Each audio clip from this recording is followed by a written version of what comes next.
मंत्र नमोकार हमें प्राणों से प्यारा। मंत्र नमकार हमें प्राणों से प्यारा।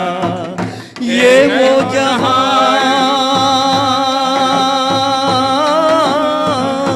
ये वो जहां के जिसने लाखों को तारा।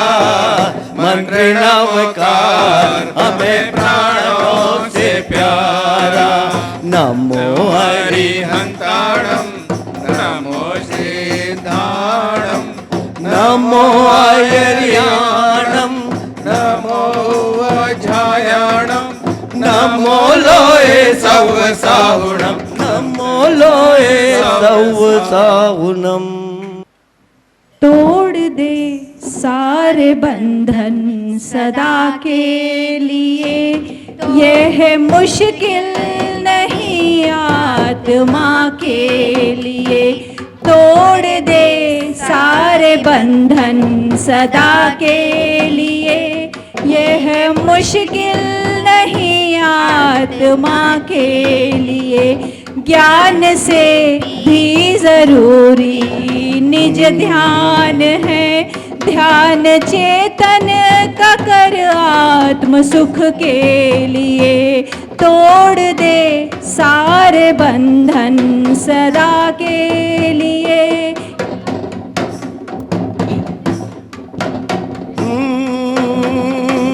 तू अनादि से कर्मों के संग रहा, कर्म फिर भी तुझे तो छुए ही नहीं। कर्म फिर भी तुझे तो छुए ही नहीं।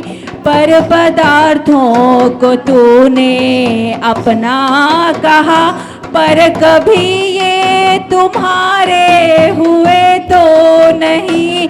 पर ये फिर भी तुम्हारे हुए तो नहीं। निज में भंडार है आत्म सुख धाम का, निज में भंडार है स्वात्म गुण धाम का। कर ले दृष्टि स्वयं में स्वयं के लिए। तोड़ दे सारे बंधन सदा के लिए, यह मुश्किल नहीं आत्मा के लिए। ज्ञान से भी जरूरी निज ध्यान है, ध्यान चेतन का कर आत्म सुख के लिए। ध्यान चेतन का कर आत्म सुख के लिए। ध्यान चेतन का कर आत्म सुख के लिए। नमोस्तु गुरुदेव, नमोस्तु। धर्मनगरी खंडवा में चल रहे परम पूज्य श्रमण मुनि श्री 108 विनत सागर जी मुनिराज सत्संग के चातुर्मास के अवसर पर संपन्न हो रही संपूर्ण धार्मिक क्रियाओं के पुण्यार्जक परिवार के पुण्य की कोटि कोटि अनुमोदना। ओम नमो अरिहंताणं ओम नमो अरिहंताणं ओम नमो सिद्धाणं ओम नमो सिद्धाणं ओम नमो आयर्याणं ओम नमो आयर्याणं ओम नमो वज्रायणं ओम नमो वज्रायणं ओम नमो लोहे शवशाहुणम् ओम नमो लोए सव साहुणम् ओम नमो लोहे शवशाहुणम् ओम नमो लोए सव साहुणम्।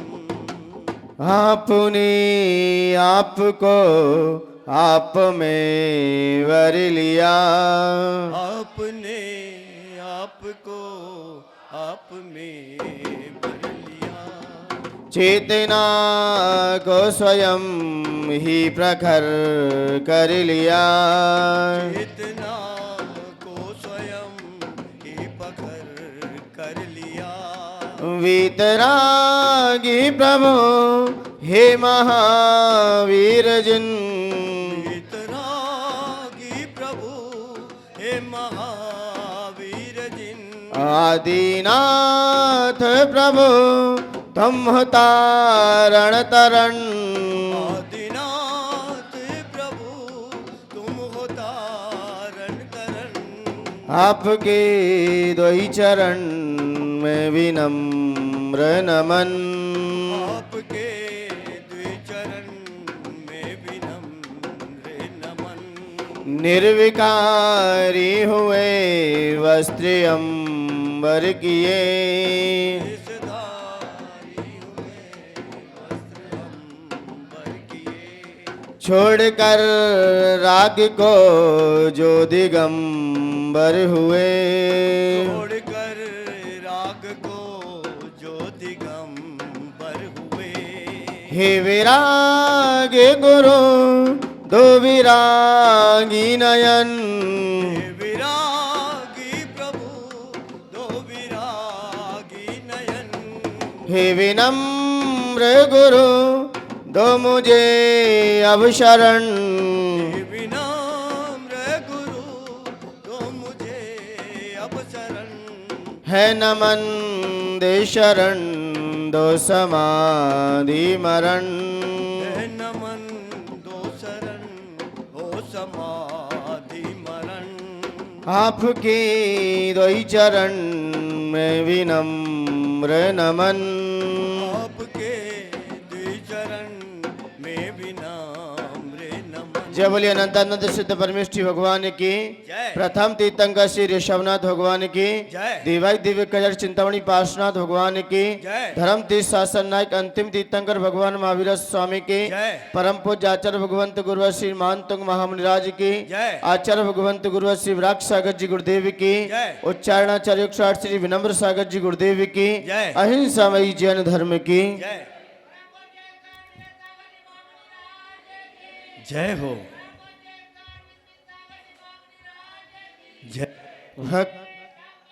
भक्तामर प्रणत मौलिमणि प्रभाण मुद्योतकं दलित पाप तमोवितानम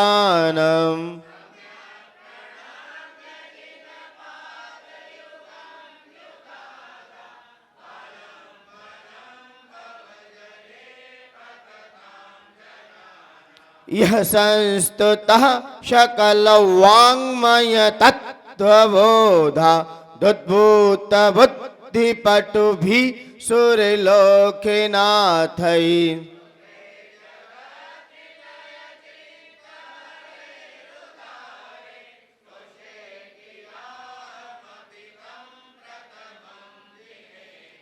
कुन्दावदात चल चामर चारुशोवम विभ्राजते तव वपु धौत कांतम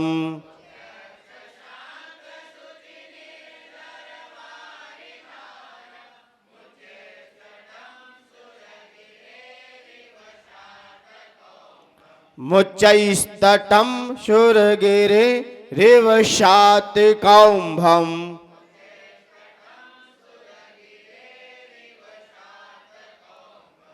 आचार्य भगवंत प्रभु भक्ति में लीन। अब जो बाह्य विभूति है वह जब इतनी स्वच्छ है, निर्मल है, सुंदर है, तो अंतरंग विभूति कैसी होगी फिर? जब बाह्य विभूति ही सबके मन को आकर्षित कर रही है, सबके मन को लुभा रही है और सबके दिल को भा रही है, जब बाह्य विभूति भगवान आपकी ऐसी है तो मान्यवर वो अंतरंग विभूति कैसी होगी? ये तो कल्पना से ही परे है, क्योंकि अंतरंग विभूति की तो अभी चर्चा ही नहीं है। अभी आचार्य भगवंत सिर्फ बाह्य विभूति लेकर वो चर्चा कर रहे हैं कि भगवान जो आपके ऊपर जो अशोक वृक्ष था बड़ा मनोहर लगता था, आप उस सिंहासन पर विराजित थे, ऐसा लगता था कि धर्मराज आप ही हो। उस सिंहासन की भी शोभा बढ़ गई और कल आचार्य भगवंत ने उन चमरों को भी लिया जो आपके ऊपर 64 चमर ढोले जा रहे हैं, वो भी एक अपने आप में लोगों के मन को आकर्षित कर रहे हैं, लुभा रहे हैं। क्योंकि चमर किसके ऊपर कितने ढोले जाते हैं ये भी कल अपन ने जान लिया। क्यों ढोले जाते हैं? क्योंकि हमारे आराध्य हैं। जब सभा लगती है तभी ढोले जाते हैं। जब भगवान समुद्र में विराजित होते हैं तभी ये देवलोक चमर ढोरते हैं। चमर किसे कहते हैं तो ये भी जान लिया था अपन ने। चमर जो अभी छंद पढ़ चुके 30वें में अपन ने जान लिया। चमर किसे कहते हैं, कैसे ढोले जाते हैं, चमर कब ढोले जाते हैं और चमर कैसे होते हैं। इसलिए मान्यवर इन जो चमरों की विशेषता लेके आचार्य भगवंत ने कहा बड़े मनोहर हैं और आपकी प्रभुता का दिग्दर्शन कराने वाले हैं। आपकी प्रभुत्व गुण है जो उसका दिग्दर्शन कराने वाले हैं और आपकी महिमा को गाने वाले भी हैं और आपकी विभूति को दर्शाने वाले हैं और आपके यश को फैलाने वाले हैं। इसलिए मान्यवर कल वह चमर कुंद पुष्प के समान जो कि बड़ी लघुता के लिए थे, मनोहर थे, कोमल थे, स्वच्छ थे, साफ थे, ये नहीं मैले कुचले हों। भगवान के यहाँ जो भी द्रव्य आती है एकदम स्वच्छ होती है, साफ होती है। जब भगवान इतने सुंदर हैं, कहते ना तेरी प्रतिमा कितनी सुंदर वो कितना सुंदर होगा। इसलिए यहां पर जो भी देव लोग लगाएंगे स्वच्छ होगी, साफ होगी। यहां कोई मिलावट वाली चीज नहीं होगी, एकदम ओरिजिनल। तो आचार्य भगवंत ने कल वह झुकते हुए चमरों से यह सिद्ध कर दिया कि भगवान जो जितना झुक जाएगा वो इतना भर जाएगा। झुकते वही हैं जिनमें जान है, अकड़ तो खास मुर्दे की पहचान है। पेड़ भी जब फल लग जाएंगे अपने आप झुक जाएगा। उसमें फल होंगे तो, यदि उसमें फल है तो अपने आप झुक जाएगा, फूल है तो भी अपने आप झुक जाएगा। फल फूल लगने से पेड़ भी झुक जाता है और बादल भी जब पानी भरे होते हैं तो वो भी झुक झुक जाते हैं। ऐसे ही इंसान भी जब ज्ञान से अनुभव कर लेता है, ज्ञानवान हो जाता है, प्रज्ञा उसकी शार्प हो जाती है, अनुभवी हो जाता है, अपने आप झुक जाएगा, अपने आप झुक जाएगा। क्योंकि ज्ञानी कभी अकड़ता नहीं है, ज्ञानी कभी अकड़ता नहीं है। जब भी बात करेगा बड़ा प्रेम से करेगा। आचार्य विशुद्ध सागर जी के ऊपर नजर डालो, जब भी किसी से बात करते हैं, चाहे श्रवण हो और चाहे फिर श्रावक हो, कितनी लघुता है, कितनी विनम्रता है। आचार्य विनम्र सागर जी जितने वो नजर डालते हैं ऐसा लगता है वास्तव में ज्ञान के अंकुर तो यहां पर हैं। सच्चा ज्ञान तो इनके पास है। इनके पास में बैठने से ही आनंद अद्भुत अनुभूति अपने आप अलग होने लगेगी आपको। ज्ञानी के पास आप बैठोगे, अनुभवी के पास बैठोगे तो आपके परिणाम भी ऑटोमेटिक वैसे ही बन जाएंगे, अपने आप बन जाएंगे। और जब इन लोगों के पास बैठते हैं तो ऐसा लगता है कि वास्तव में जो ज्ञान की मूर्ति देखनी है, जो ज्ञान की प्रज्ञा देखनी है, इन लोगों के पास बैठकर देख लो। ज्ञानी व्यक्ति कभी अकड़ता नहीं है, जितना ज्ञान होगा झुक जाएगा। क्योंकि ज्ञान किसी को अकड़ नहीं सिखाता, ज्ञान तो स्वयं नम्रता सिखाता है, विनम्रता सिखाता है। ऐसे ही वो चमर वो सूचक कर रहे थे, भगवान आपके अंदर संपूर्ण ज्ञान है और आप अपने शत्रुओं के प्रति भी कभी अकड़े भी नहीं थे। कभी किसी शत्रु ने भी उनका अपमान किया लेकिन फिर भी जब भी बात की तो बड़ी विनम्रता से की। चाहे पार्श्वनाथ भगवान हो, कोई भी हो, मैं जितने भी तीर्थंकरों के ऊपर निगाह डालता हूं, वास्तव में ये चमर यूं ही नहीं ढोरे गए।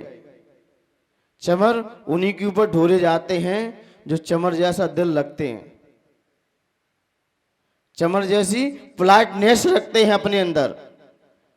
भगवान का हृदय सबको प्रिय लग रहा था, वहां कोई भेदभाव भी नहीं था, इसलिए देवों ने आकर भी वो चमर लगा दिए। क्योंकि व्यक्ति के अंदर जीवन में दो ही चीज कमाता है लाइफ में, उसके दो से ही पहचान होगी, या तो विनयवान होगा या अभिमान होगा।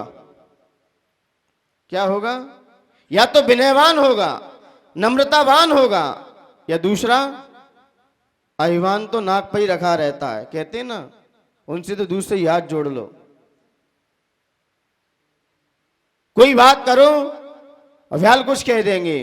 और दूसरी सरलता और कठोरता, या तो दिल में सरलता होगी या फिर कठोरता होगी, या वो दूसरों की प्रशंसा करते होंगे या फिर निंदा करते होंगे। या तो प्रशंसक होगा वो व्यक्ति, तो उसकी जाके लोग पहचान करेंगे कि जब भी बैठते थे वो हमेशा दूसरों की प्रशंसा करते थे। या तो वो होगा कि हम उनके पास बैठते थे, वो हमेशा दूसरों की निंदा करते थे। दो ही चीज कमाता है लाइफ में। दूसरी, या तो भगवान की स्तुति करेगा या भगवान से भला बुरा कहेगा, या गुरुओं से भला बुरा कहेगा, या गुरुओं की प्रशंसा करेगा। या तो शरीफ होगा या फिर बेईमान होगा। ऐसे ही यहां पर या तो सज्जनता होगी या दुर्जनता होगी। व्यक्ति दो ही चीज कमाता है। आपने जो कमाया है वो आपके पास है, क्योंकि ये हमारी सोच से ही आता है, हमारे विचारों से ही आता है। ये कोई पुस्तक आदि में नहीं मिलेगा, ये तो हमारी सोच है। हमारा स्वभाव कैसा है, व्यक्ति उससे पहचाना जाता है। व्यक्ति क्या है ये महत्वपूर्ण नहीं है, व्यक्ति के अंदर क्या है ये महत्वपूर्ण है। आप क्या हो कोई किसी को मतलब नहीं है, आप हो गए अपने लिए हो गए, लेकिन आपके अंदर क्या है उससे आपकी ख्याति फैलेगी। इसलिए भगवान आप बड़े नम्रतावान थे, बड़े विनम्रशील थे। इसलिए मान्यवर यहां पर कल आचार्य भगवंतों ने उन चमरों को लेकर जो 64 चमर ढोरे गए, बड़े अति सुंदर थे, बड़े विनयवान थे। और आज आचार्य भगवंत उस बाह्य विभूति को देखते देखते अब उनको छत्र लगाने का विषय आ गया। छत्र क्यों लगाया गया? क्या लगाने की आवश्यकता थी कि भगवान आपके ऊपर ना तो धूप का प्रताप पड़ता है, ना आप बादलों से ढकते भी हो, और ना आप पर कोई धूप आती है, ना पानी बरसता है, और ना ही और छाता क्यों लगाते आप लोग? क्यों लगाते हैं? या तो धूप के कारण और एक पानी के कारण, दो ही तो कारण हैं। लेकिन आचार्य भगवंत कह रहे हैं कि आप तो यहां से 9.25 किलोमीटर की दूरी पर विराजमान है, लेकिन सूर्य 48 किलोमीटर दूरी पर है। तो सूर्य का ताप तो आपके ऊपर आ जाएगा, क्योंकि सूर्य तो सुमेरु पर्वत के चक्कर लगा रहा है, तो आपका समोषण तो इसी भारत क्षेत्र में ही लगेगा। तो सूर्य का प्रताप भी आपके ऊपर आ सकता है। बादल का नहीं लेंगे, बादल का विषय नहीं है। तो भगवान अष्ट प्रातिहारों के माध्यम से आचार्य भगवंतों ने आज वो छत्र लिया है। वो छत्र क्यों लगाया गया है? पहले छत्र की विशेषता समझ लो। छत्र क्यों लगाया गया है? छत्र हमेशा क्षत्रियों पर ही लगता है। किस पर लगता है? क्षत्रियों पर, क्योंकि क्षत्रिय ही धर्म की रक्षा करते हैं, धर्म को धारण करते हैं, धर्म का अनुसरण करते हैं, और धर्म पर संकट आ जाए तो सामना करते हैं। वो पीछे मुड़ के नहीं देखते। इसलिए छत्री ही, सारे तीर्थंकर हुए सब छत्री थे, इसलिए उनके ऊपर क्या लगाया देवों ने? छत्र लगाया, क्योंकि आपने ही धर्म की रक्षा की है, धर्म का प्रवर्तन किया है, धर्म को बढ़ाया है। और उनके ऊपर क्या कर दी? छाया कर दी। पहले छंद पढ़ ही लो, उसके बाद उसकी विशेषता को अपन देखेंगे, क्योंकि छत्र भी अपने आप में एक बहुत गुण को लिए हुए हैं, बहुत समोषण की शोभा को भी बढ़ा रहा है। आइए छंद पढ़ते हैं, इसके बाद उसकी महिमा को अपन जानने का प्रयास करेंगे। छत्रत्रयं तव विभाति शशांक कांत,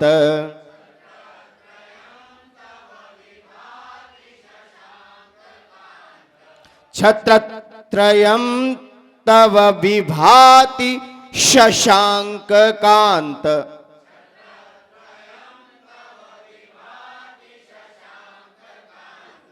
मुच्चैस्ततं स्थगित भानुकर प्रतापम,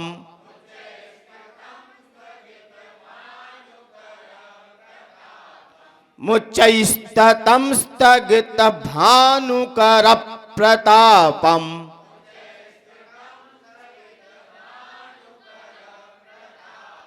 मुक्ता फल प्रकर जाल विभृत शोभम,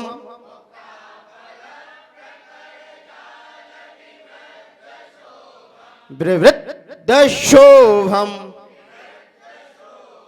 प्रख्यापयत् त्रिजगतः परमेश्वरत्वम्,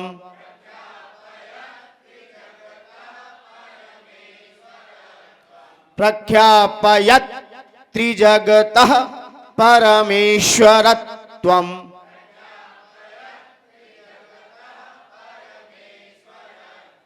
परमेश्वरत्वम्।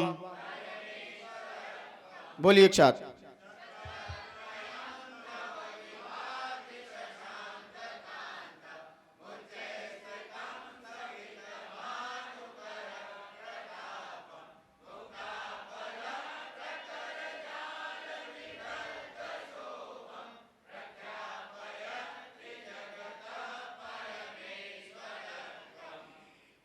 Any problem? शशांक, थोड़ा सा यहां ध्यान देना है। भानुकर प्रतापम और विवृत शोभम, कहीं प्रॉब्लम इसमें? आइए इसका फल देखते हैं। क्या फल है इसका? राज्य, राज्य सम्मान, सभी जगह राज्य में सम्मान दिलाने वाला। राज्य तो मिल जाता है लेकिन सम्मान नहीं मिल पाता। राज्य तो है लेकिन उतना सम्मान नहीं मिलता है। व्यक्ति राजा तो बन गया है, नगर का सेठ भी है, लेकिन उसे सम्मान नहीं मिलता। क्यों नहीं मिलता? क्यों नहीं मिलता? बहुत आसमां है आलीशान मकान बना लेना, बहुत आसान है आलीशान मकान बना लेना, पर बहुत मुश्किल है किसी के दिल में जगह बना लेना। बहुत मुश्किल है कि हम किसी के दिल में जगह बना लें। मकान बनाना तो सरल है, मनुष्य पर्याय में आना तो सरल है, लेकिन किसी के दिल में अपना स्थान बना लेना, इसके लिए क्या क्या करना पड़ता है व्यक्ति को। और आज व्यक्ति देखा जाए इसी की खोज में है कि हमारी पहचान सब जगह हो, लेकिन आप अपना परिचय तो ध्यान रखो। आप अपना परिचय पे ध्यान रखो, आप अपने परिणामों पे ध्यान रखो, आप अपनी क्रियाओं पे ध्यान रखो। आपका परिचय, आपकी पहचान सबके दिलों में पहुंच जाएगी। वैसे तो तीर्थंकर के सर पर कोई ताज नहीं है, जितने भी महापुरुष हैं इनके सर पर कोई ताज नहीं है, ऐसा कौन सा दिल है जिस पर उनका राज नहीं है?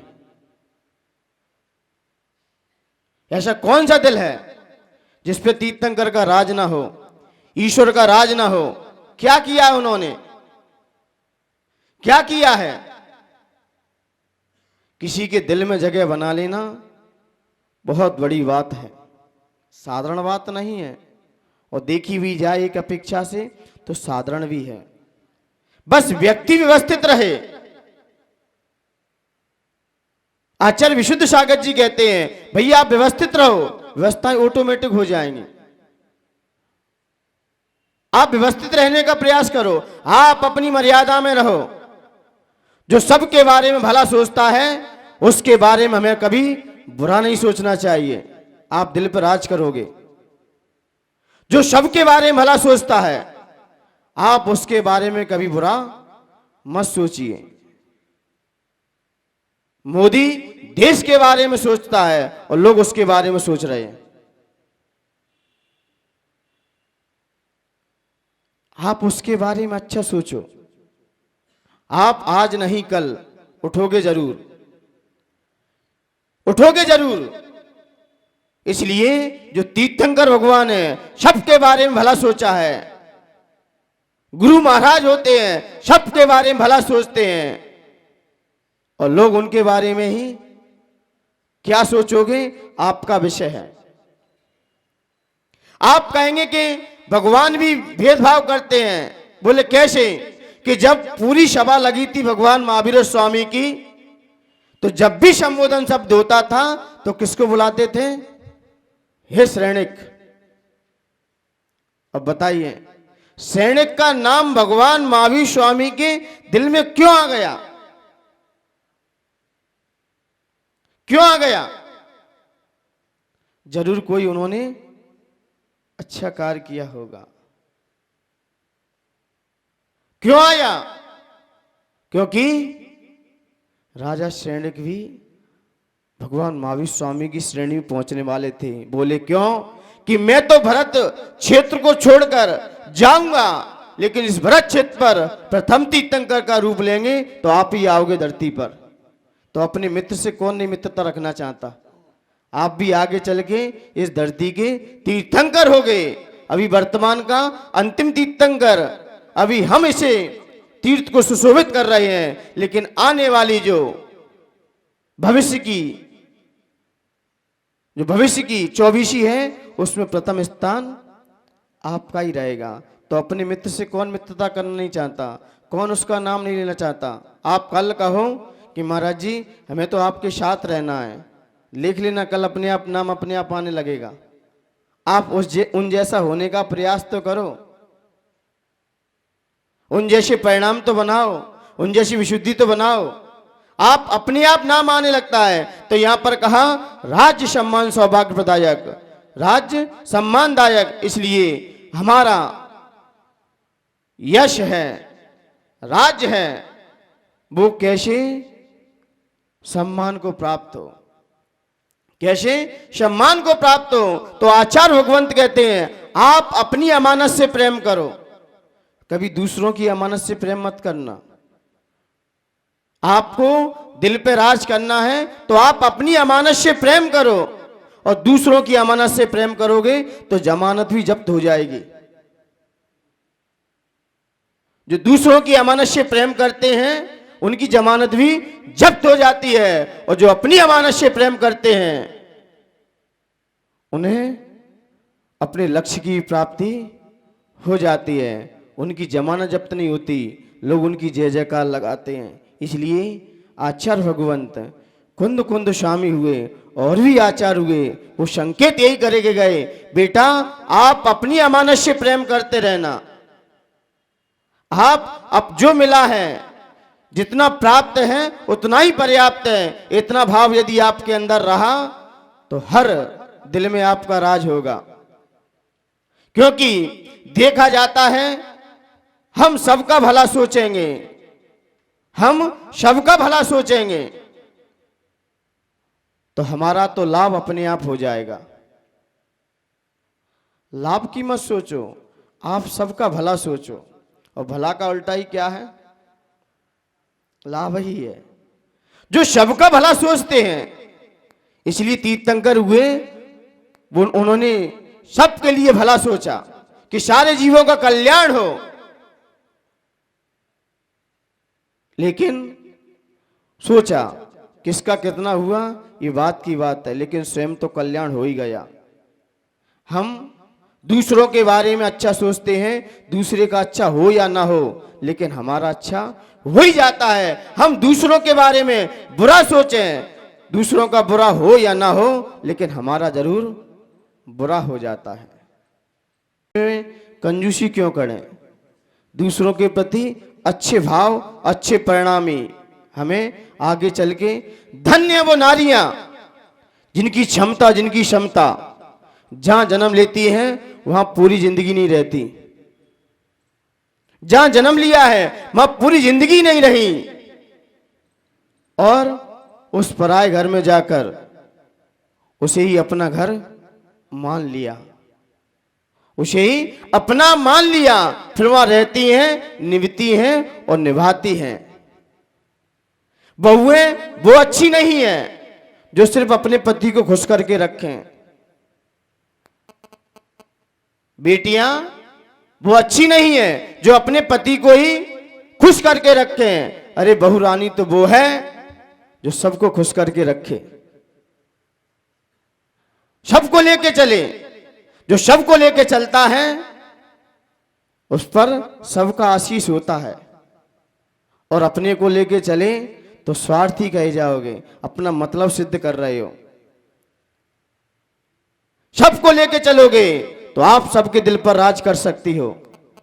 बहुएं वही राज्य करती हैं जो सबको लेके चलती हैं, सब पर विचार करती हैं, सबके बारे में सोचती हैं, वही सबको प्रिय लगती हैं।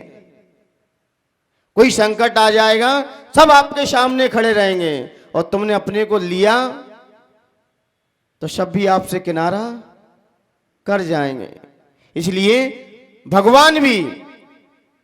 भगवान अपने भक्तों को प्रिय नहीं थे, वो तीनों लोगों के प्रिय थे। भगवान वही है जो सबको प्रिय हो, ये नहीं अपने लोगों के ही प्रिय बन के रहो। सबके प्रिय रहे भगवान। भगवान वही है जो सबके प्रिय बन के रहे, और प्रिय बन के रहे तो सब जीवों की शत्रुता भी आकर मिट गई। भगवान भी भेदभाव नहीं करते, अपने आए तो यहां बैठा लिया। वो भगवान आगे चल के मुझे लगता है उम्मीद छोड़ दो। भगवान तो वो है जो सबको शरण दे, सबको प्रिय लगे, और अपने भक्तों को प्रिय लगना ये तो स्वार्थ है। ये तो जब तक मतलब सिद्ध हो रहा है तब तक ही है। भगवान तो वो होता है एक को नहीं तीनों लोगों को भी प्रिय लगते हैं। इसलिए तीर्थंकर भगवान तीन लोग के नाथ क्यों हैं? क्यों है नाथ वो? क्योंकि वो सबके प्रिय बन के रहे, सबके बारे में सोचा, इसलिए आज तीनों लोगों के नाथ बन गए। इसलिए भगवान बनने से पहले, भगवान के बनने के भाव से पहले सबके प्रति, चाहे शत्रु हो और चाहे मित्र हो, चाहे कंचन हो और चाहे कांच हो, सब में क्षमता का भाव, सब में क्षमता का परिणाम। जब ऐसा हमारे अंदर यहां वर्तमान में भाव बनेगा तब कहीं जाके आप सबके भगवान बन सकते हो। और अपने लोगों के भगवान, अपने लोगों के प्रिय बनना ये तो आम बात है, ये तो आम बात है, ये तो आम बात है। तो इसलिए यहां पर हमें सबके प्रिय बन के रहना है। गुरु अपने शिष्यों के प्रिय होना यह कोई महत्वपूर्ण नहीं है। गुरु अपने मित्रों के, अपने शिष्यों के प्रिय होना यह महत्वपूर्ण नहीं है। जगत को प्रिय लगना यह महत्वपूर्ण है। पूरा जगत स्वीकार करे तब गुरुत्व गुण आ गया है आपके अंदर, और अपने शिष्य आपको गुरुजी गुरुजी कहते रहें, ये तो सब स्वार्थी हैं। सब लोग आपको गुरु की उपमा दे दें, वो है गुरुत्व गुण आपके अंदर। अपने शिष्यों का होना तो एक सामान्य बात है। हर कोई गुरु बनने का ख्वाब रखता है, गुरु बना नहीं जाता। गुरु तो एक पद, जिम्मेदार पद है। वो तो सब गुरुत्व गुण जैसे ही दिखाई देता है तो अपने आप झलक जाता है। इसलिए अपने शिष्यों का प्रिय होना ये तो सामान्य बात है, लेकिन सबके प्रति, जगत आपको, जगत के प्राणी मात्र के अंदर प्रिय होना ये बहुत बड़ा महत्वपूर्ण है। अब आता है नेता। नेता अपने पार्टी के प्रिय होना ये महत्वपूर्ण नहीं है। कोई नेता हो या कोई समाज में कोई पद दिया गया है, आप समाज को व्यवस्थित करते हो, तो आप अपने कौम के, आप अपने कौम के प्रिय होना ये महत्वपूर्ण नहीं है। हमने 4 इकट्ठे कर लिए और अपने आप को समझ लिया, ये तो अहम बुद्धि और आ गई आपके अंदर, ये तो अहम बुद्धि आ गई।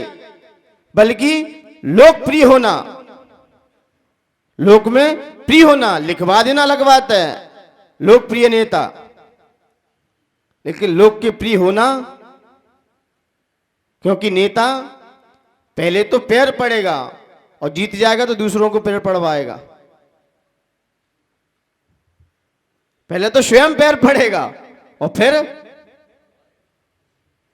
तो लोकप्रिय नहीं बन सकते। लोकप्रिय बनने के लिए लोग आपको आदर से देखें। एपीजे अब्दुल कलाम राष्ट्रपति रह के गए, लोकप्रिय माने जाते हैं। देश के बारे में सोचा, देश के प्रति समर्पित रहते हैं। कई नेता ऐसे हुए धरती पर, मुझे लगता है इन जैसी क्षमता, मुझे लगता है दिगंबर संत में आ जाए अभी के पंचम काल में, हम आश्चर्य कर जाएंगे।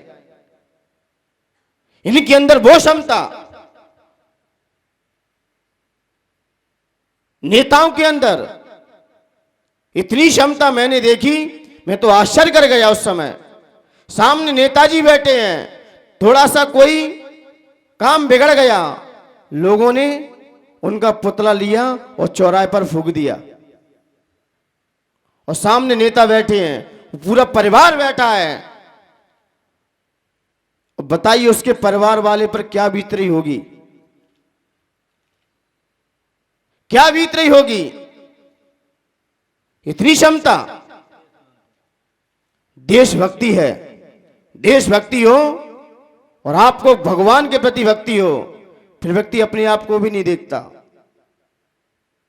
तो देश के प्रति समर्पित है।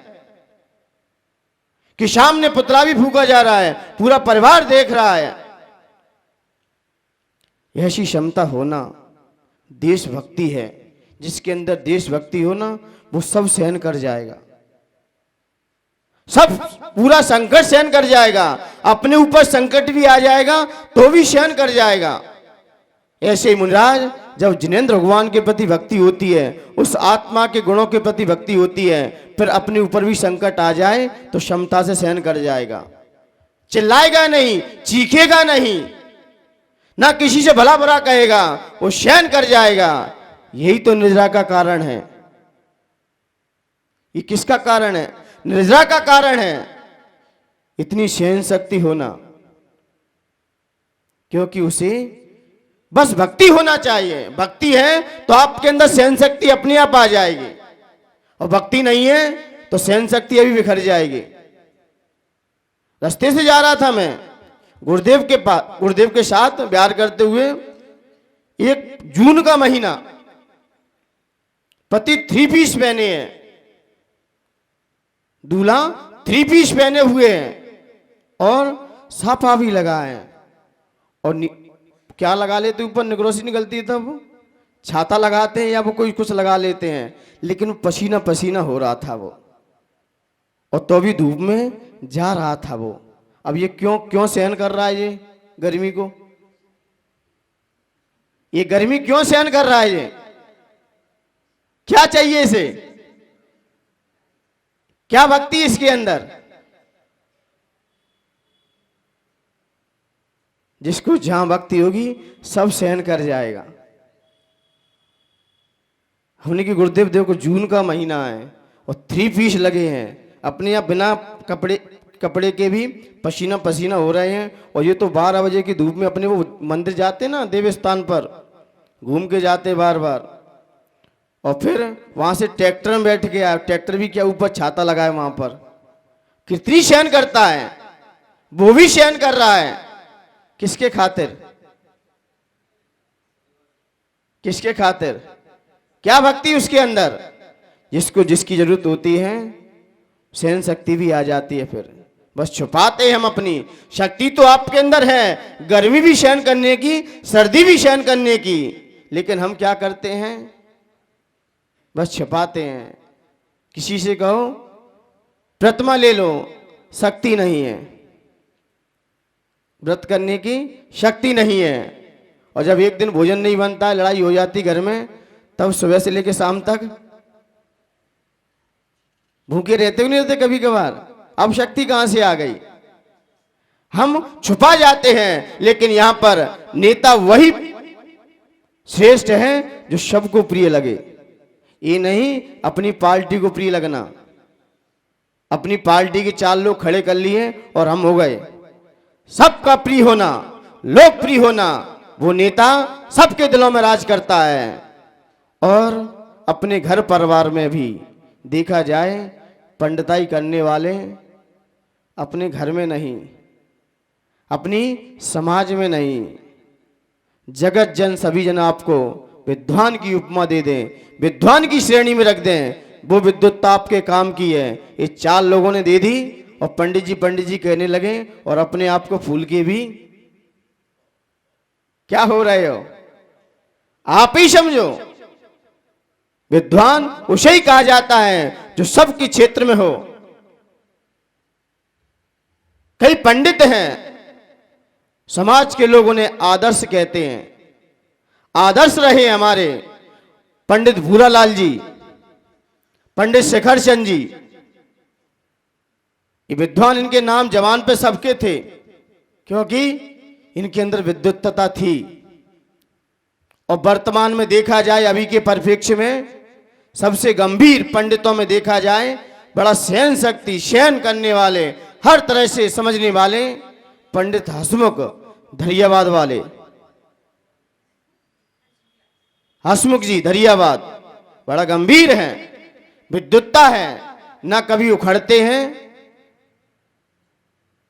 शांत रहते बिल्कुल अपनी प्रतिष्ठा के अनुसार, तो विद्वत्ता उसे कही जाती है। इसलिए ऐसे ही सारा विश्व आपको महत्वपूर्ण माने, यह महत्वपूर्ण नहीं है, हमारी आत्मा महत्वपूर्ण अपने आप को समझे, ये बड़ा महत्वपूर्ण है।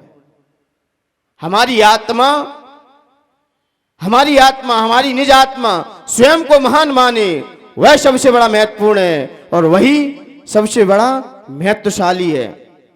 अपनी आत्मा से पूछ के देखना कि मैं जो कार्य कर रहा हूं वो सही है कि गलत है, आंसर वहीं से मिल जाएगा आपको। मन से मत पूछना, उस चेतना से पूछना जाके। चेतना आपसे कह दे कि हाँ राइट है तो कोई रॉन्ग नहीं कर सकता, लेकिन पूछना कब, जब सारी कसायों को बाहर निकाल दो, मन को भी साइड से रख दो, क्योंकि दिल भले ही लेफ्ट में है लेकिन इसके निर्णय सारे राइट होते हैं। जब भी दिल से निर्णय लोगे सारे आंसर राइट मिलेंगे आपको, लेकिन हम दिल की सुनते कम हैं, मन की ज्यादा सुनते हैं। मुझे लगता है आधी जिंदगी व्यक्ति मन की सुनने में लगा देता है, दिन भर मन की सुनता रहता है, और मन की मुझे लगता है मन का नौकरी बना घूमता रहता है। उस चेतन राजा को भी जो मालिक था उसे भी भिखारी बना दिया दर दर का। किसने बना दिया?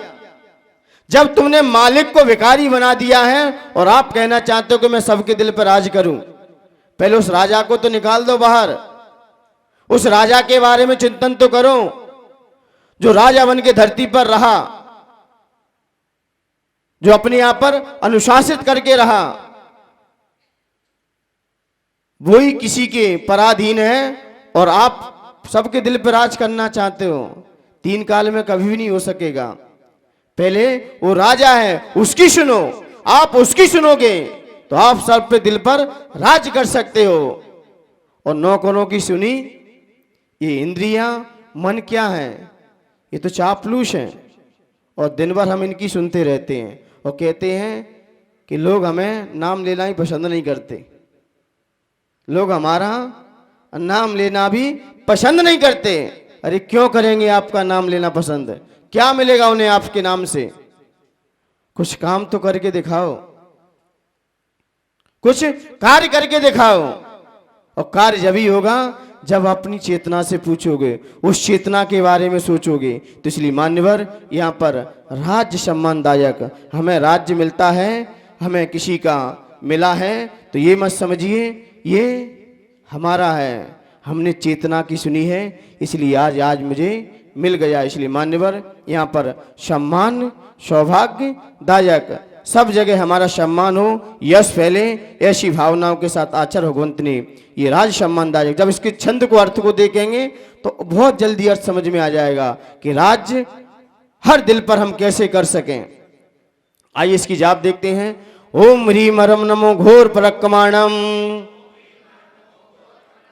ओम ह्रीम रम नमो घोर परक्कमाणम। ऐसे मुनिराज जो घोर गुण एवं घोर पराक्रम है। पराक्रम का मतलब जानते हो ना, पराक्रमी,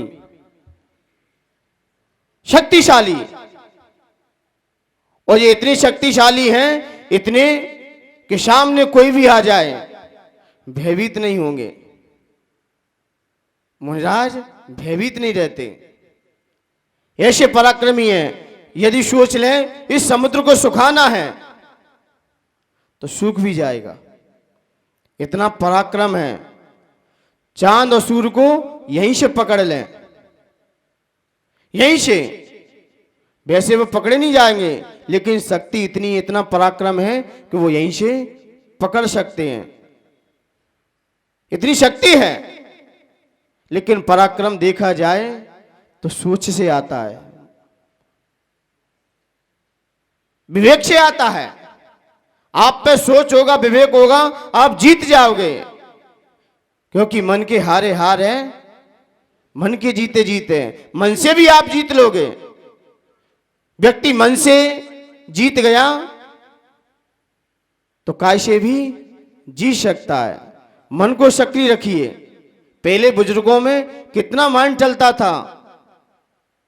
पहले के मंत्री हुए जितने भी बड़े बुजुर्ग थे, सिर्फ किससे खेलते थे? दिमाग से खेलते थे, अपनी बुद्धि का प्रयोग करते थे। अच्छे अच्छे योद्धा भी ढीले पड़ जाते थे। बलशाली योद्धा हैं, जीतना युद्ध मुश्किल पड़ता है, उनसे भी वो युद्ध सहज में जीत लेते थे। जब एक लड़के की शादी हुई तो लड़की वाले ने डिमांड रख दी। बोले क्या? कि मेरी जो बारात आएगी तो उसमें कोई बुजुर्ग नहीं आना चाहिए, तो आपकी मैं संबंध पक्का करता हूं।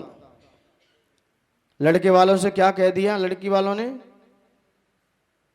शादी तभी संबंध होगा जब आपकी बारात में कोई बुजुर्ग ना आए। तो लड़के तो कहते ठीक है, बुजुर्ग करेंगे भी क्या जाके मां बारात में। लेकिन फिर भी जो वहां के बुजुर्ग थे तो उसने कहा बेटा मैं तो आपकी बारात में जाऊंगा। बोले बारात में जाओगे तो लौट के वापस आ जाएगी। बोले कुछ बात नहीं, मैं जहां पर आपका सामान रखा जाएगा ना वहां छुपा बैठा रहूंगा, मैं बस देखता रहूंगा क्या होता है। पहली पहली बारात अपने गांव की है और पुत्र और बेटा भी उनका प्रिय था, उनके पास बैठता था उठता था। तो उसने कहा मैं तो आपकी बारात में जाऊंगा। वो नहीं माना। तो ठीक है चलो, बैठा दिया गाड़ी के जहां पर सामान रखा जाता है ना, वहां रखा रहा। सारे बाराती उतर गए और देखा खाने लगे, अपने खान पीने में लग गए। लेकिन वहां का पिता निकल के आया, उसने कहा मैं तभी वरमाला का कार्यक्रम आगे बढ़ाऊंगा, आप मेरी एक शर्त स्वीकार करो। बोले क्या? ये नदी है ना, इसको सुखाकर दूध से भरना है। इसको सुखाओ पूरी, और सुखा करके दूध से भरना है। तो बेचारे सारे बरातियों ने अपना दिमाग लगाया, बोले ये कार्य नहीं हो पाएगा, चलो बारात वापस लेके चल दिए। अब लोगों ने कहा भाई बुजुर्ग हैं उनको निकाल लो, अब तो बारात वापस घर पे जा ही रही है। अब बैठे बैठे बेचारे गर्मी में उन्हें निकाल लिया जाए। तब बुजुर्ग ने पूछा भाई बात क्या हो गई, क्यों जा रही है बारात लौट कर घर पर? बोले कुछ नहीं, वहां पर डिमांड रख दी गई है। बोले क्या डिमांड है? बोले जब तक ये सब पूरा तालाब है, नदी है, ये नहीं सुखाओगे, ये सुखा के पूरी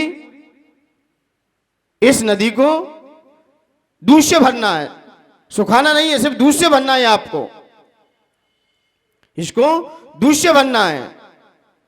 तो बुजुर्ग ने कहा बस इतनी सी बात है, इतनी सी बात है, इसके ऊपर शादी, चलो वापस। बोले हल क्या निकलेगा? बोले कुछ नहीं, ये कह देना कि आप पूरा पानी खाली करवा दो, दूध हम मंगा रहे हैं, आप इसे खाली कराओ पहले। तो साथ में जब गया, बेटे ने कहा पिताश्री एक काम करो, नदी आप खाली कराओ, नदी आप खाली कराओ और दूध की व्यवस्था हम कर रहे हैं। तो उस लड़की के पिता ने समझ लिया जरूर कोई शादी में बुजुर्ग बैठा है, जरूर कोई शादी में बुजुर्ग है, क्योंकि ये दिमाग क्योंकि भले ही कमजोर हैं, इसलिए युवाओं के साथ जोश रहता है और बुजुर्गों के पास होश रहता है।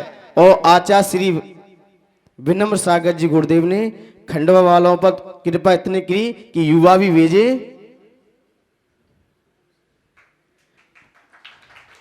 जोश भी भेजा और साथ में होश भी भेजा। जब जोश और होश एक साथ रहेंगे तो समाज में किसी प्रकार की कुछ नहीं हो सकता, और दोनों जोशीले रहे तो एक जोश भी होना चाहिए और एक होश भी होना चाहिए, क्योंकि लाइट तभी जलती है, एक ठंडा होता और एक लाइट जल रही है नहीं जल रही है।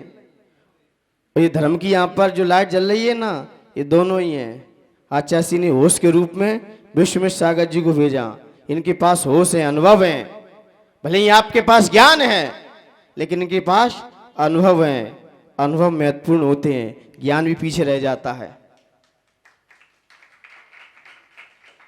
अनुभव अनुभव होता है, ज्ञान ज्ञान होता है, और अनुभव पूर्वक ज्ञान ही साथ जाता है। ये शास्त्र का पढ़ा यहीं रह जाता है।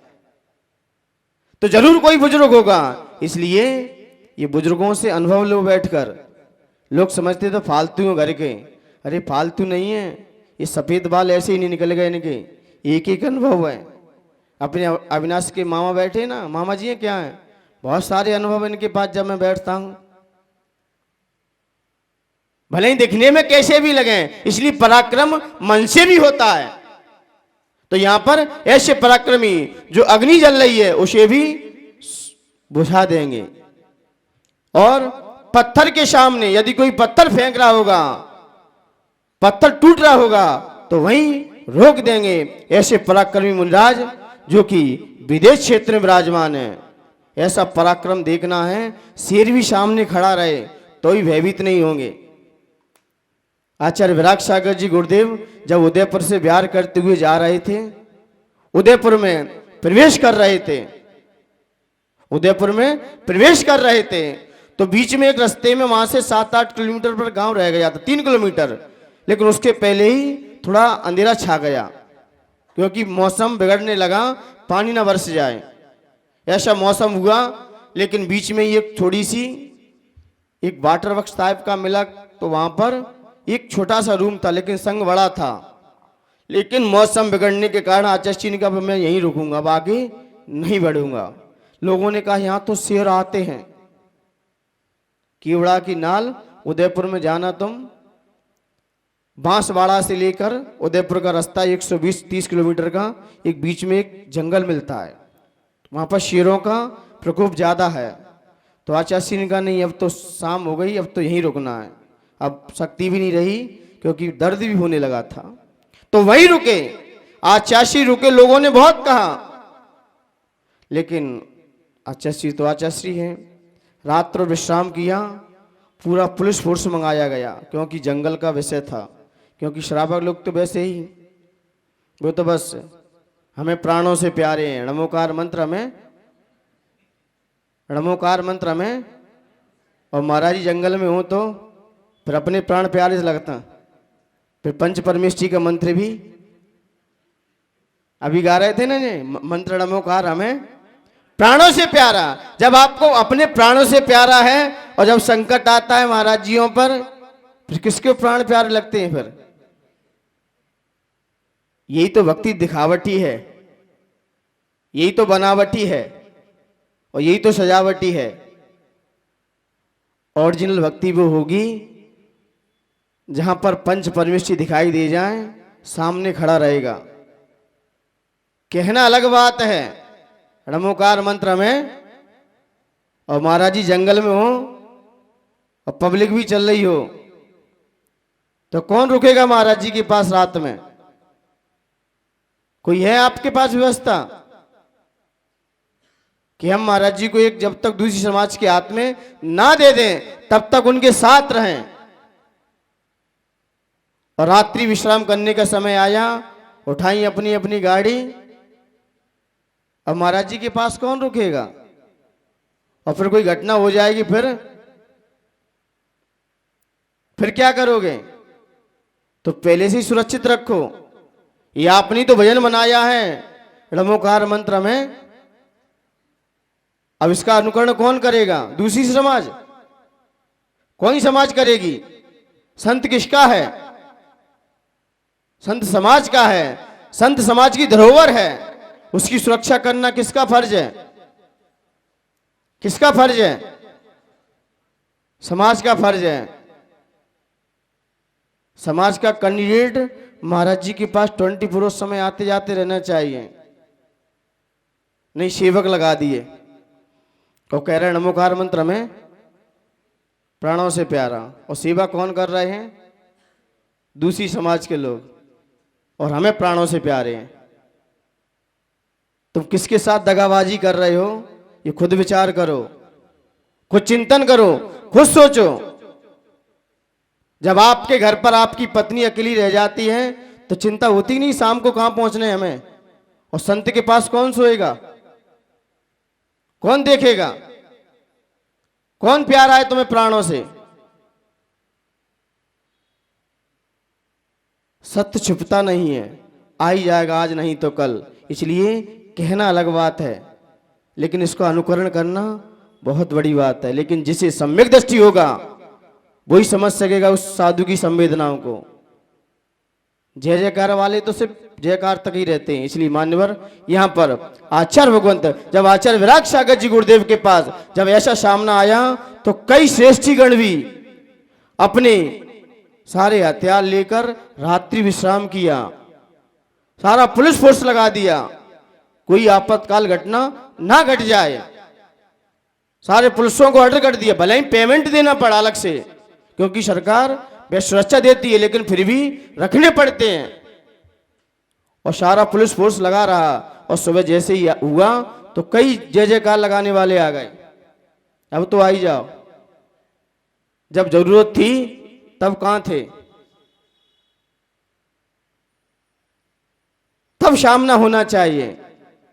बाकी तो लोग आ जाते हैं। फिर आचार्य उदयपुर की ओर बिहार के श्री मान्यवर शेर भी आया, शेर ने पानी पिया और पानी पी के चला भी गया, लेकिन किसी का कुछ बिगाड़ा नहीं। सब संत अपनी अपनी साधना में रत थे, लेकिन ऐसे में नींद किसको आएगी? शेर सामने आ रहा है, लोग जगते ही रहे वहां। और आचार्य लोगों ने कहा गुरुदेव आप तो विश्राम करो, जैसे रोज करते हो वैसे करो, हमें आपके साथ, हमें आपके साथ पूरा फोर्स है, आप तो जैसे विश्राम करते हो वैसे कीजिए। तब आचार्य आराम से लेट गए। और भैया वृत्ति उसे ही कहते हैं, साधु की रत्नात्रा में आई हुई बाधा को दूर करना, यही भैया वृत्ति है। साधु की साधना में कोई भी बाधा आए, पंच परमेष्ठी की साधना में जो बाधा आए उसे दूर करना, यही भैया वृत्ति है। ये नहीं कि पैर दबाना ही भैया वृत्ति है, आहार देना ही भैया वृत्ति, ये भी भैया वृत्ति है। लेकिन जो भी साधु की साधना में बाधा आए उसे दूर कर देना, ये क्या है? भैया वृत्ति है। तो ऐसे मुनिराज जो विदेश क्षेत्र में विराजमान है, घोर पराक्रम के धारी हैं, ऐसे मुनिराज को मेरा मन से, वचन से, काय से बारंबार नमस्कार हो, नमस्कार हो, नमस्कार हो। यहाँ पर आचार्य भगवंत उस छत्र को लेकर चल रहे हैं। छत्रत्रयम, वह छत्र किसके ऊपर लगाए जाते हैं? क्षत्रियों के ऊपर। किसके ऊपर? क्षत्रियों के ऊपर। वैसे सामान्य राजाओं के ऊपर तो यहां पर एक लगता है। कोई राजा होगा, आप जब सामान्य राजा होते हैं, वो जहां भी विराजमान होते हैं उनको एक छत्र मिलेगा आपको। लेकिन देवों ने देखा जब सामान्य राजा पर एक छत्र लगाए हैं, क्योंकि ये भरत चक्रवर्ती तो इसी भरत क्षेत्र के ही राजा हैं, लेकिन आप तो 3 लोग के, इसलिए छत्र कितने आए? 3 आए। 3 छत्र लगाए गए क्योंकि आप 3 लोग के राजा हैं। और सबसे पहला ऊपर कौन सा होता है? पहले ऊपर कौन सा होगा? छोटा के बड़ा वाला? पहले, और नीचे सबसे बड़ा, और वो भी इतना बड़ा होना चाहिए भगवान के इस कान से लेकर इस कान तक निकल जाए। छत्र भी भगवान के सर से 3 गुना होना चाहिए, पीछे भी निकले, आगे भी निकले। छतरी आप लगा लेते हो, लगा ली बच्चों जैसी, अब पानी गिरेगा नहीं गिरेगा? क्योंकि धूप तो पड़ सकती है, क्योंकि 48 किलोमीटर पर सूर्य विराजमान है, तो उसकी ताप आ सकता है। तो उसको रोकने के लिए ये छत्र लगाए गए। भानु कर प्रतापम आएगा, अभी अर्थ निकालेंगे। तो सूर्य के कब, जब छाया कब नहीं पड़ेगी? वैसे तो नहीं पड़ती है, लेकिन फिर भी देवों की भक्ति है, ये भक्ति में साथ लगा रहे हैं। वैसे उन पर कोई तकलीफ नहीं है, क्योंकि अब तो परम औदारिक शरीर है, लेकिन फिर भी देवों की क्या है? भक्ति है। अब एक विचार करो, मुनि महाराज भी चल रहे हैं और क्षुल्लक भी चल रहे हैं, और पानी बरस रहा है। आप छाता किसके ऊपर लगाओगे? किसके ऊपर लगाओगे? किसके ऊपर लगाओगे? मुनिराज के ऊपर के, क्षुल्लक जी के ऊपर के, अलग जी के ऊपर? क्यों, महाराज जी का क्या भीगना है? किसका भीगेगा? क्षुल्लक अलग माता जी का भीजेगा, उनका क्या भीजना है? और फिर भी सबसे पहले छाता कहां लेके पहुंचते हैं?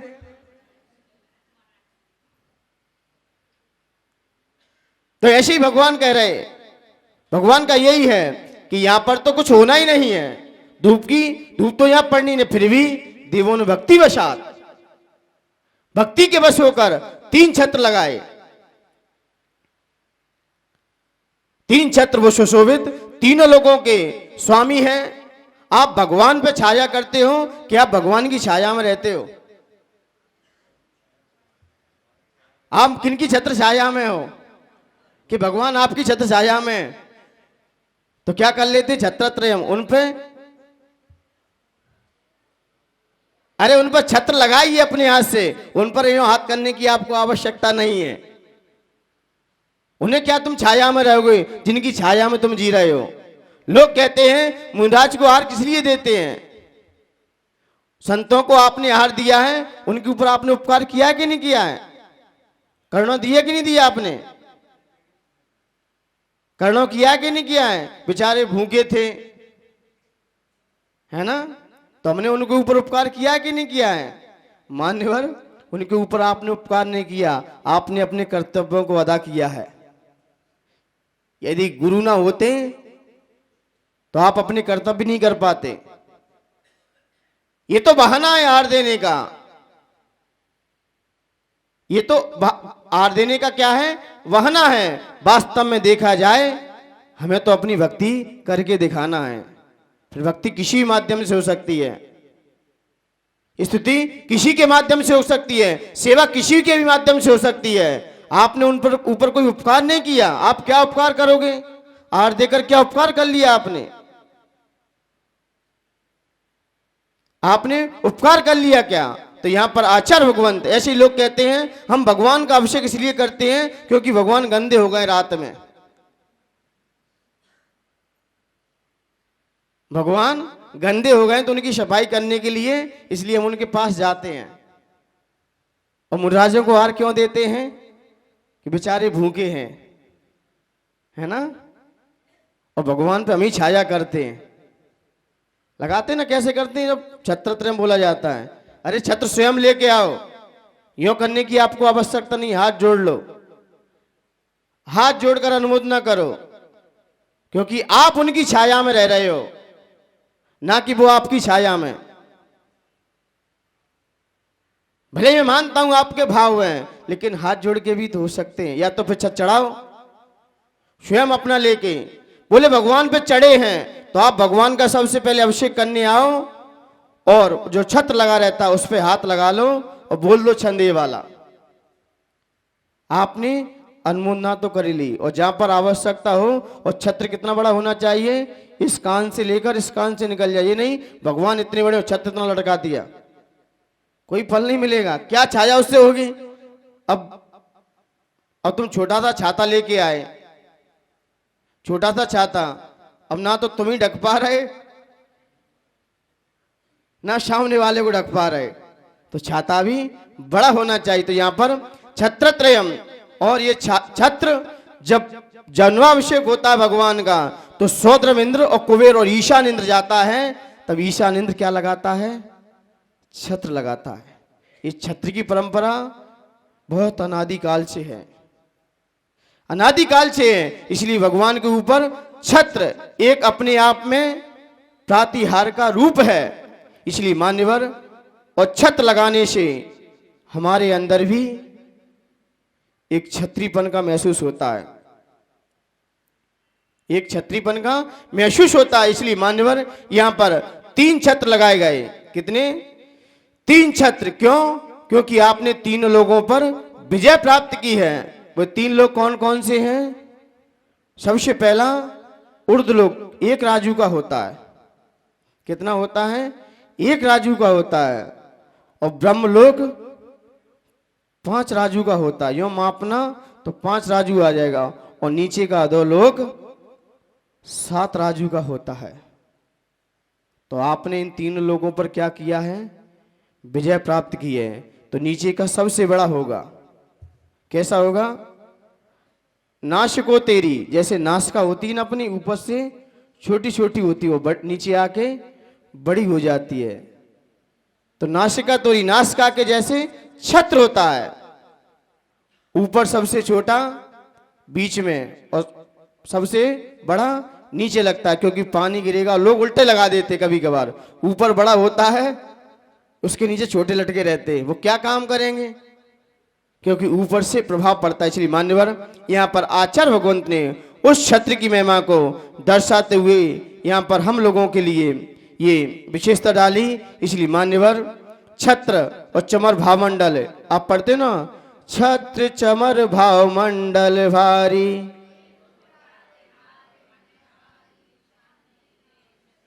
पढ़ते नहीं? ये छत्र शोभा को देते हैं, इंद्रों के द्वारा लगाए जाते हैं। इसलिए मान्यवर आइए इसके अर्थ को देखते हैं। छत्रत्रयम, कितने छत्र हैं? पहले देख लिया ना अपन ने, क्या दिख रहा है सामने? चित्र दिख रहा है, नहीं दिख रहा है? तो चित्र पे क्या लगा है? 3 छत्र हैं। और ऐसा ही एक क्या बना है? लोक बना है, और लोक के ऊपर भी 3 छत्र लगे हैं। इससे पता चल रहा है भगवान आपने 3 लोगों पर विजय प्राप्त कर ली है। इसलिए आपके ऊपर छत्र 3 लगाए गए। वो छत्र कैसे हैं? आइए पढ़ने के लिए तैयार होते हैं। छत्रत्रयम क्या है? त्रय छत्र, वह 3 छत्र तब आपके विभाति शोभा को शशांक कांतान, कैसे छत्र है? वो भी चंद्रमा की कांति के समान है। गोल्डन नहीं है छत्र, गोल्डन तो भगवान का शरीर है, लेकिन छत्र कैसे हैं? चंद्रमा की कांति के समान। ये गोल्डन नहीं होते छत्र। कैसे होते छत्र? चांदी के समान। इसमें दिया है शशांक कांतन, चंद्रमा की कांति के समान सुशोभित हो रहे हैं। 3 छत्र आपके शरीर पर शोभायमान हो रहा है, चंद्रमा की कांति के समान शोभायमान हो रहे हैं। मुच्चैस्ततम, आपके ऊपर, मुच्चैस यानी कि आपके ऊपर स्थगित रोक रहे हैं। भानु कर प्रतापम, भानु के प्रताप को रोक रहे हैं, क्योंकि भानु का प्रताप अभी ऊपर है, क्योंकि समोषण नीचे है। बादल यहां से कम 1 किलोमीटर दूरी पर होंगे, बादल ज्यादा दूर नहीं है, बादल तो 1 किलोमीटर पे है। बादल नहीं लिया, पानी को नहीं रखा, पानी नहीं बरसेगा उनके ऊपर, क्योंकि बादल तो 60 से हो जाएंगे, लेकिन सूर्य 48 किलोमीटर ऊंचा है अभी, तो सूर्य का तपन तो आ सकता है, लेकिन आ जाएगा तो उनका कुछ बिगड़ेगा भी नहीं। लेकिन फिर भी देवों की क्या है यहाँ पर भक्ति है, तो भक्ति वशात भानु कर प्रतापम, उस सूर्य के ताप को भी रोक रहे हैं, स्थगित कर रहे हैं। और वो छत्र कैसे हैं? मुक्ता फलप, मोतियों से क्या है? खचित हैं। प्रकर जाल, जाल परा हुआ, जैसे आपने जाल देखा है ना, जाल परा हुआ है, झालरों से सुशोभित है। नृत्य शोभम, और शोभा को भी, विविध प्रकार की शोभा को बढ़ा रहा है। कौन? आपका वह छत्र जो लगा है वो झालर और मोतियों से क्या है? पल्लवित है, सुशोभित हो रहा है और शोभा को वृद्धिंगित कर रहा है। प्रख्यापयत, क्यों कर रहा है? प्रख्यापयत, प्रकट करते हुए। क्या प्रकट कर रहा है? त्रिजगतः, आपने तीनों जगत पर परमेश्वरत्तम, आप हे परमेश्वर, हे भगवान, आपकी वह परम ऐश्वर्यता को दर्शा रहा है। क्या दर्शा रहा है? त्रिजगतः परमेश्वराय, हे 3 लोक के नाथ, हे परमेश्वर, आपने तीनों जगत पर क्या किया है? तीनों लोगों को आपने जीत लिया है।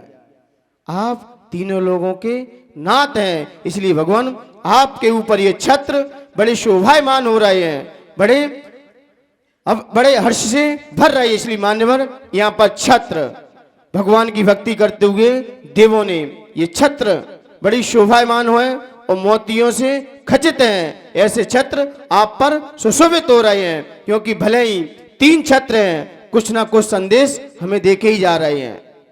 इसलिए भगवान सबको प्रिय लगे, क्योंकि उन्होंने तीनों लोगों पर विजय प्राप्त की और तीनों लोगों के प्राणी उन्हें बड़ी श्रद्धा से मानते हैं। जब हमारा ऐसा भाव होगा, जब हम एक छत्र के ऊपर ना जाने कितने कितने युद्ध हो जाते हैं।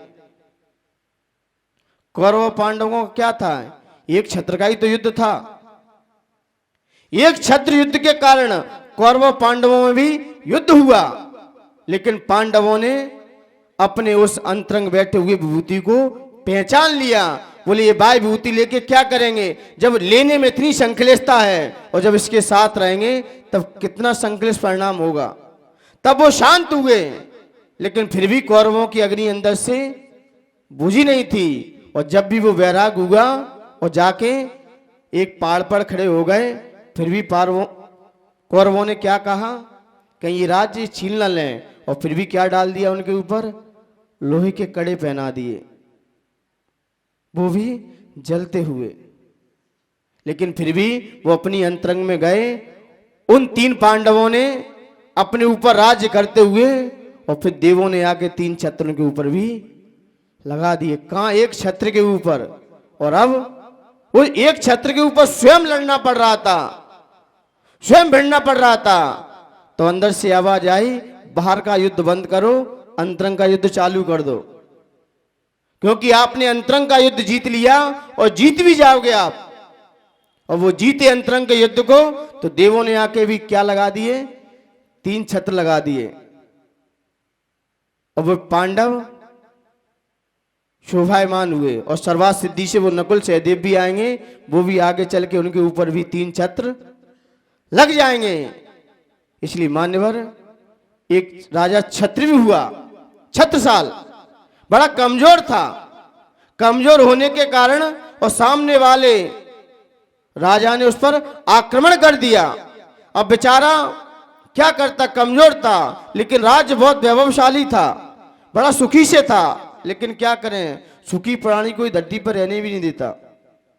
कोई सुखी रहे, अपने व्यक्ति दुख से कम दुखी दिखाई देता है। जब सामने वाला सुखी हो, और रामचंद्र जी के साथ हुआ ही क्या, बेचारे रामचंद्र जी सुखी से रह रहे थे, मंत्र जाने कहां से टूट पड़ी, उसकी सुखी दिखाई नहीं दिया। उसे रामचंद्र जी का सुख अंदर ही अंदर क्या हो रही थी, जल रही थी कि रामचंद्र जी सुखी क्यों, उनकी ख्याति क्यों है, उनकी इतनी प्रतिष्ठा क्यों है। और मंत्रा ने क्या किया, तो कई लोग ऐसे भी हैं किसी के सुख को पचा नहीं पा रहे हैं। मान्यवर, मैंने पहले भी कह दिया आपसे, जो सबको संभालता है, जो सबको देखता है, हमें उसके बारे में कभी बुरा। रामचंद्र जी सबको देखने वाले थे, सबको संभालने वाले थे, लेकिन क्या करें, लोगों ने उनके बारे में ही पिता की आज्ञा के कारण चल दी। इसकी विशेषता अलग है, मैं जब विषय आएगा बहुत बड़ी विशेषता इसकी भी कि क्यों हुआ ऐसा, क्या राज पड़ गया। तो यहां पर आचार्य भगवंत, वह पांडव भी आगे चल के वो छत्रसाल राजा जब सुखी से था तो सामने शत्रु राजा ने उस पर आक्रमण कर दिया, लेकिन वो गया, उसका एक छत्र था जो स्वयं राजा बैठता था, उसके ऊपर वो छत्र लगता था, लेकिन उसने वो छत्र लेके भगवान के ऊपर लगा दिया। कहां लगा दिया, भगवान के ऊपर लगा दिया। उसने ये नहीं कहा कि मैं परेशान हूं। और आजकल के भक्त क्या कहते हैं, भगवान मेरा काम हो जाएगा तो आप पे छत्र। और छत्री की परंपरा हर जगह मिलेगी, हर क्षेत्र पर। चमन नहीं मिलेंगे ना भावमंडल मिलेगा, नौचार राशि दो और छत्र चढ़ा जाओ, आपका मनोकाम। जहां भी जाओ किसी भी क्षेत्र पर क्या मिलेगा आपको, एक दीपक देगा सामने वाला, और थाली में क्या दे देगा, छत्र दे देगा, क्योंकि छत्री सारी मनोकामनाएं। अरे मान्यवर, आप मनोभाव से छत्र चढ़ाओ, मनोकामना के लिए कि नहीं। एक व्यक्ति गया, बोले मैं छत्र जब ही चढ़ाऊंगा मैं यहां का मालिक बन जाऊं, 50,000 रुपए की 50 लाख मेरे पॉकेट में हो और कम से कम करोड़ों की गाड़ी मेरे साथ हो, तभी मैं छत्र चढ़ाऊंगा। तो ईश्वर खुश हो गया, बोले ठीक है, उसे कंडक्टर बना दिया। क्या बना दिया, और कंडक्टर का काम ही यही है, गाड़ी पे घूमते रहो और पैसा का बैग। तो इसलिए वहां कोई डिमांड मत रख लेना, आप तो श्रद्धा से चढ़ाओ, भक्ति से चढ़ाओ। और वो छत्रसाल गया, उसने छत्र चढ़ाया और इतना प्रभाव पड़ा कि वो सामने वाला शत्रु सेना भी थी, वो भी हाथ जोड़कर बैठ गई। इससे पता चलता है भगवान के ऊपर आप छत्र चढ़ाओगे, आप एक दिन ना एक दिन आप उसकी छाया में भी रह लोगे। आज ये अपने ऊपर छत है, जरूर इसका सूचक है, हमने भगवान के ऊपर जरूर छाया की है कभी ना कभी हमें। आज इसलिए हम उनकी छाया में रह रहे हैं। लेकिन कई प्राणी ऐसे भी हैं जो दूसरों की छत तो बनाते हैं, लेकिन स्वयं बिना छत के सोते हैं। कारीगर देखे ना, लोगों की छत बनाते हैं, लेकिन कई बिना छत के सो जाते हैं। ये वही हैं। इसलिए आप भी एक दिन भगवान के ऊपर छत छाया करो, भगवान के ऊपर छत लगाओ, आप भी उनकी छाया में, आपका परिवार सुरक्षित रहेगा। इसलिए मान्यवर, हम उनकी छाया में रहें, ना कि हम उनके ऊपर छाया करें। इसलिए मान्यवर, यहाँ पर आचार्य भगवंत ने कहा छत्रत्रयम, वह छत्र तीन बड़े शोभा को प्राप्त हो रहे हैं। वह छत्र कैसे हैं, भानु कर प्रतापम, उस भानु के प्रताप को भी रोक रहे हैं। तो यहाँ पर आचार्य भगवंत ने यही चर्चा करते हुए कहा, भगवान ऐसे छत्र सिर्फ आपके ऊपर ही शोभा को प्राप्त हो रहा है, क्योंकि वो कैसे हैं, चांदी के समान है, धवल हैं, चंद्रमा की कांति के समान है, और आपका शरीर गोल्डन है। वह गोल्डन शरीर पर जब चांदी के छत्र क्या शोभा को लेंगे। इसलिए मान्यवर, यहाँ पर आचार्य भगवंत ने उन छत्रों की महिमा को दर्शाया। आइए फीड करने के लिए तैयार होते हैं।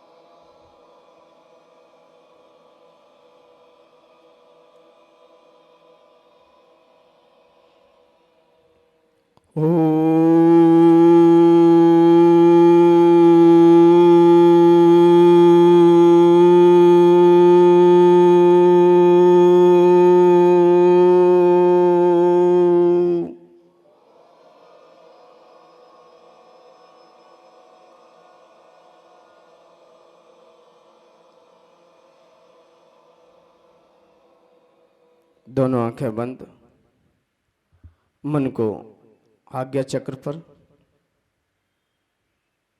हे भगवान, सूर्य के ताप को रोकने वाले, हे भगवान, सूर्य के ताप को रोकने वाले मोतियों से युक्त 3 छत्र आप पर ऊपर सुशोभित हो रहे हैं। हे भगवान, सूर्य के ताप को रोकने वाले मोतियों से खचित 3 छत्र आप पर सुशोभित हो रहे हैं, 3 लोक की विजय का प्रतीक हैं। हे भगवान, सूर्य के ताप को रोकने वाले मोतियों से खचित 3 छत्र आप पर सुशोभित हो रहे हैं। हे भगवान, सूर्य के ताप को रोकने वाले मोतियों से युक्त 3 छत्र आप पर सुशोभित हो रहे हैं। मेरे साथ बोलना, हे भगवान, सूर्य के ताप को रोकने वाले, हे भगवान, सूर्य के ताप को रोकने वाले मोतियों से युक्त 3 छत्र आप पर सुशोभित हो रहे हैं, 3 लोक का प्रतीक है, 3 लोक का विजय का प्रतीक है। आंखें खोल लीजिए अपनी।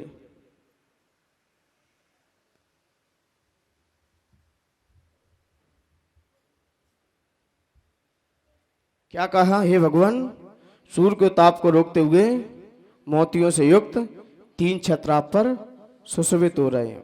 इसमें कोई उपमा नहीं है, सिर्फ भगवान यही है कि 3 लोक पर आपने विजय प्राप्त की है।